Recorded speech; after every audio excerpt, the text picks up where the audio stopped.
እርዳታችንን ሳይፈልጉ ሳይጠይቁን ራሳቸው ተፍጨርጭረው እየኖሩ ያሉ ሰዎች ግን ደግሞ ያለፉበት መንገድ ሲጎረብጣቸው እዚህ ጋር ጎረበጠኝ፣ እዚህ ጋር በቃ ከበደኝ፣ እዚህ ጋር ደከመኝ፣ እዚህ ጋር አመመኝ ሲሉ ካልሞቱ በስተቀር አንረዳቸውም። በህይወት ካላለፉ በስተቀር አንረዳቸውም። ሲሞቱ ነው በቃ አሁን እቺ ልጅ ሞታ ቢሆን ኖሮ ህዝቡ በሙሉ በቃ ሁላችንም ማለት ነው በቃ ቪዲዮ እንሰራለን።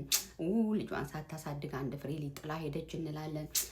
ኑሮ ከብዶኛል እኮ ብላ ነበር፣ ምን አለ ብንረዳት፣ እንደው ምን ስትል ራሷን አጠፋች፣ እንደው ልንደርስላት ይገባ ነበረ ምናምን በቃ ጥሩ ልጅ ነበረች፣ ታታሪ ነበረች፣ ስንት ፈተናዋን አልፋ ምናምን ብለን በቃ ልክ ሞቷ ላይ መሞቷ ከተሰማ ደቂቃ ጀምረን አዛኝ ቅቤ አንጓች እንሆናለን። የግድ እንድናዝንለት ሰው መሞት አለበት።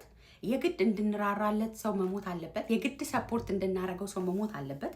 ኤክስትሪም በቃ በጣም ተጎድቶ ወርቆ ተንከትክቶ ምንም ለምንም የማይለወስ የሆነው ከንፈር ምን መጣ እሷ ዘኔታ ነው። ደስ እያለን ነው ባይዘው እኔ ስለተምታታብኝ ነው።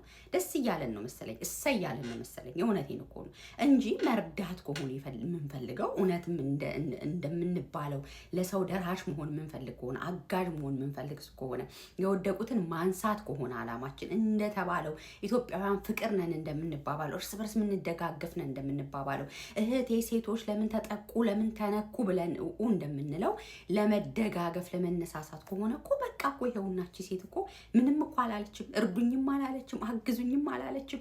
እሷ ግን ያለፈችበትን የህይወት መንገድ አስታውሳው ደከመኝ በቃ ደግሞ አሁን ትላንት ከተፈተንኩበት በላይ እየፈተነኝ ያለ ሰው አለ፣ ለኔም አይደለም ለልጄ ሳሳለው እና ህይወቴን ችግር ውስጥ እንዳይገባ ኢትዮጵያ ህዝብ ምስክር ሁኑኝ ብላ ነው እንጂ ወጣችሁ ስለ ማርያም አብሉኝ አላለችም። ትላንት በቸገራትም ሰዓት አሁን እያወራች እንዳለችው ኢንጂነሪንጓን ቁጭ አድርጋ ሰው ቤት ሰርታ ኮንተንት ክሬተር ሆና አንድ ሁለት ብላ ብቻዋን ልጇን እያሳደገች በቃ እየተፍጨረጨረች ያለች ሴት ናት። የትላንት ህይወቷን በተመለከተ ላጋራችን ላወራችን ነገር ቁጭ ብለን የምንሳደብ ሰዎች ምንድነን ግን ማለት በቃ እኮ ህይወትና ሞት እኮ ምላሳችን ላይ ነው ያለው። ባይዘው ሰዎች ህይወትና ሞት በምላሳችሁ ላይ ነው ይላል እኮ መጽሐፍ ቅዱስ።